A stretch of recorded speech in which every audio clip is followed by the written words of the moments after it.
Eh bien, on peut dire, Pauline, que l'art contemporain en Sologne, finalement, c'est toute une histoire. Depuis quelques jours, vous le disiez, une quinzaine de communes, des petits villages, hein, de manière générale, pour la plupart, accueillent des sculptures monumentales, alors en acier, en bois ou en métal. Et l'objectif, bah, c'est tout simple, c'est de mettre du beau partout, y compris dans des territoires ruraux, que le beau, finalement, ne soit pas réservé à une élite. Regardez. Ça se présente comme un parcours, presque comme un jeu de piste à travers la Sologne. Premier arrêt, à Évoile-Marron, petit bourg de 700 habitants. C'est un drôle d'objet en acier qui atterrit près de l'église. La suite conique numéro 3 de Gilles Appert. Alors forcément, dans ce petit village peu habitué à l'art contemporain, on a jasé. C'est l'étonnement. L'étonnement entre ces œuvres, je dirais, globalement modernes et un patrimoine ancien. Et la confrontation des deux les interpelle. Qu'est-ce qu'il a voulu montrer? Et c'est ce qui est intéressant, c'est un peu cette provocation. Voilà. Et leur dire que les œuvres, ce n'est pas fait que pour des intellectuels. Nous apportons aux Solognots des œuvres qu'ils n'ont peut-être pas l'habitude de rencontrer parce qu'ils ne vont pas au musée, parce qu'ils n'en ont ni l'opportunité ni l'envie.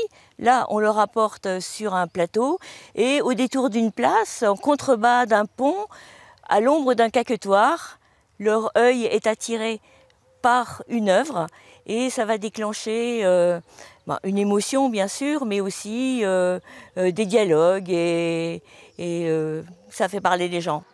Favoriser l'émotion et l'échange, c'est aussi le credo de ce sculpteur tourangeau. Lionel Tonda sait bien que son travail suscite des émotions contradictoires, ce qui n'est pas pour lui déplaire. Autant il y a des gens qui vont voir quelque chose de tellement noir qu'ils vont, ils vont être limite choqués, alors que d'autres vont en rire et vont trouver ça juste comique. Et donc j'aime c'est les réactions qui peuvent être très variées des gens. Donc le terrain glissant, c'est côtoyer des choses entre l'humour et des choses plus sombres, quoi. Un parcours ou un jeu de piste, en épousant l'art contemporain, la Sologne nous surprend autrement. Bonsoir Marine de Sauce. Bonsoir Bérénice. Alors vous êtes sculpteur, on vous doit les deux œuvres qui sont juste derrière nous, Le Grand Pêcheur sur Échasse et Le Grand Badjo. Alors pourquoi avoir accepté de participer à cette biennale d'art contemporain, sachant que c'est quand même une première pour vous? Pourquoi avoir dit oui? Alors la première pour la biennale en Sologne, oui. Pour les biennales en général, non, puisque j'ai fait déjà d'autres biennales. Mais c'est toujours un honneur et une joie de pouvoir partager avec les autres son propre travail, donc ça n'est pas un refus qui est à la mise, mais au contraire une acceptation. C'est important justement que l'art contemporain, un petit peu difficile parfois, aille partout dans des territoires ruraux, avec la désertification, que ce ne soit pas, comme je le disais, réservé à une élite. Vous êtes sensible à ça?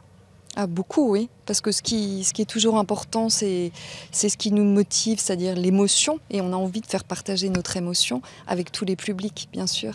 Alors justement, d'où vous vient votre inspiration? Vous dites chacune de mes sculptures a son histoire, qu'il s'agisse du souvenir d'un moment ou d'une scène imaginaire. C'est important ça. Oui, c'est-à-dire que ça peut être les voyages que j'ai pu faire ou alors des images internes que j'ai, une sorte d'icône que j'ai envie de retranscrire.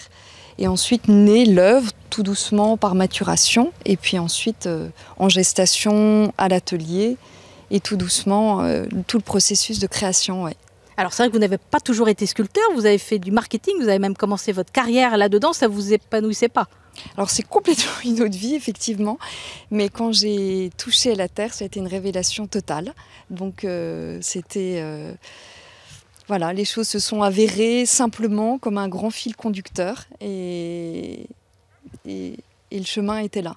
Ok, bah écoutez, si les téléspectateurs veulent vous retrouver, nous sommes ici dans un endroit magnifique, au château du Moulin à Lassay-sur-Croîne, et les œuvres sont visibles partout dans la Sologne jusqu'à mi-septembre. Allez-y, ça vaut vraiment le coup.